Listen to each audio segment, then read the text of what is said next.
tonight, John Bon Jovi will be receiving the Centrepoint Great Youth Inspiration Award because he has inspired so many young people across the globe. He does so for years, he continues to do so every day, and we think he's extraordinary. I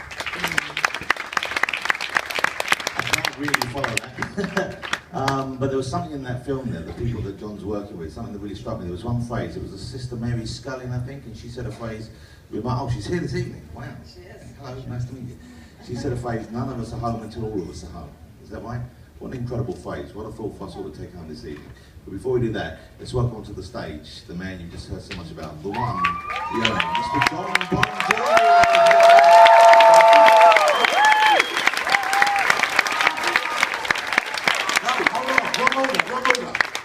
First of all, the Duke of Cambridge.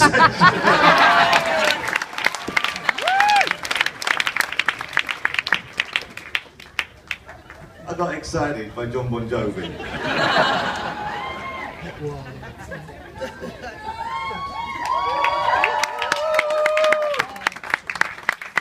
We'd like to congratulate John, and this is a special award.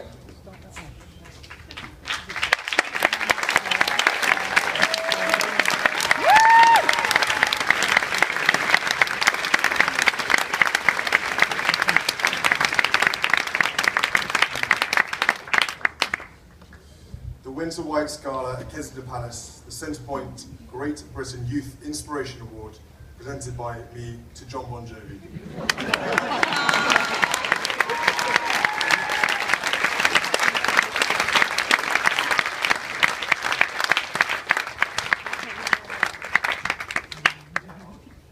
Ladies and gentlemen, John Bon Jovi. Thank you very, very much. I had to prepare notes. But first of all, I'd like to thank His Royal Highness the Duke of Cambridge for recognizing our foundation with this Great Britain Youth Inspiration Award. I'd like to recognize the head of our JBJ Soul Foundation, Mimi Box, who makes all of this happen. Mimi, I want to thank you for your tireless support.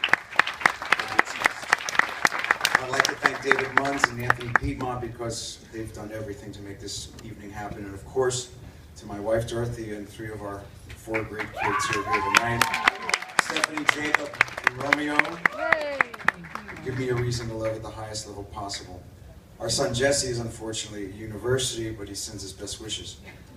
It's an honor to be here tonight, and we're grateful to be recognized by Centrepoint for the work that we do at the JBJ Soul Foundation.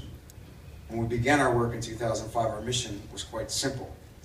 It was to effect change in the area of homelessness in and around the city of Philadelphia. We knew our cause quite simply did not need a scientist to create the cure or to make the pill, yet we knew the effects it could have on anyone, young and old, black or white, Republican and Democrat alike. In theory, this all seems easy enough. You just find an expert in the field, you throw some money at the issue, and conscious, clear, problem solved. But as we quickly found out, and as you all know through your work with Centrepoint, homelessness is much more complicated than that. Enter my mentor and our expert in the field, Sister Mary Scullion, the co-founder of Project Home in Philadelphia, Pennsylvania, who is here with us tonight. Let me just say that Sister Mary, she has a certain way about her.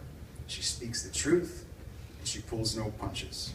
She has challenged City Hall, and she has helped us as well as those experiencing homelessness to understand and address the policies and the issues and to take responsibility for their current circumstance.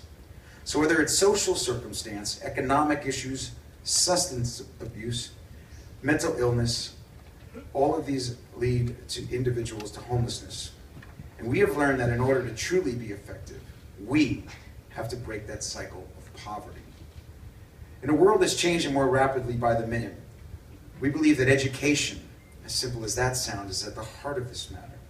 It is the key to anyone getting a real chance, and it is even more important to somebody getting a second chance.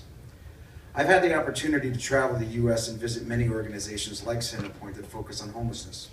Some of our most inspiring moments have come from our interaction with youth who have told us stories not very different from what we've heard here in the UK. Whether it's the need for job training or health and service supports, we believe an opportunity for all. That a hand up is not a hand out, and a safe home, along with the opportunity for education, is a first step into a brighter future. In 2010, with the beautiful wife of mine, Dorothea, we wrote the next chapter of our foundation after seeing the strong connection between the lack of affordable housing and hunger. And we began the JBJ Soul Kitchen. It's a community restaurant that provides healthy meals made with fresh ingredients in a cafe setting where prices never appear on our menu. Our philosophy is simple: bring people together in the service of those in need while empowering all who are served. If you choose to come to the Soul Kitchen just to have a great meal, please come. Donate the suggested minimum, knowing that that it will not only cover the cost of your meal, but also the cost of someone who cannot afford to pay.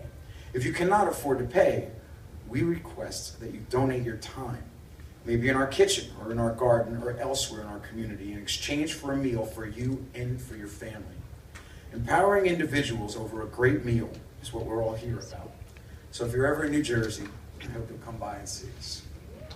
Whether it's Centrepoint in the UK or the Soul Kitchen in the US, what we like to call the power of we creates hope and opportunity. Again, I'd like to thank His Royal Highness the Duke of Cambridge for bestowing this honor upon us tonight and for bringing his voice to so many youth through his support and leadership at Centrepoint. Remember this: nights like this happen once in a lifetime, but the chance to affect change can last a lifetime. Each one of you here tonight, you have that chance to affect change. Be that change that you want to see. Thank you very much. It's an honor to be here.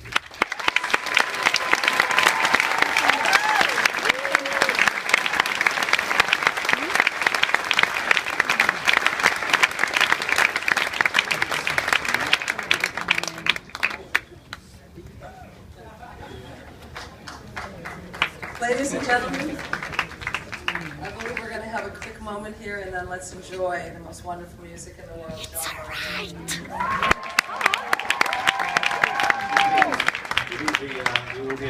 Before he performs, of course, we should once again say thank you to everyone who's made this evening possible. Danielle Alexandra, ladies and gentlemen, the Gala chair, everyone who's given their time this evening, the set, people who helped to make this a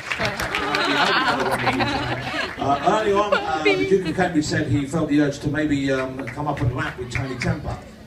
So we would have seen the Fresh Prince back on stage. I don't know if that's going to happen, but I do know for a fact that in the past he has sung some Bon Jovi at karaoke.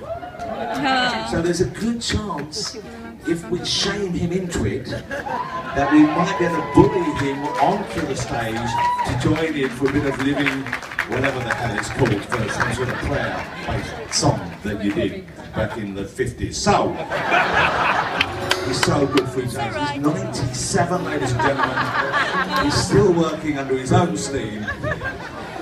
Performing for you live at this very special event. Please go crazy for not just a wonderful musician, but as we found out, a great humanitarian as well, the fabulous Mr. John Bon Jovi!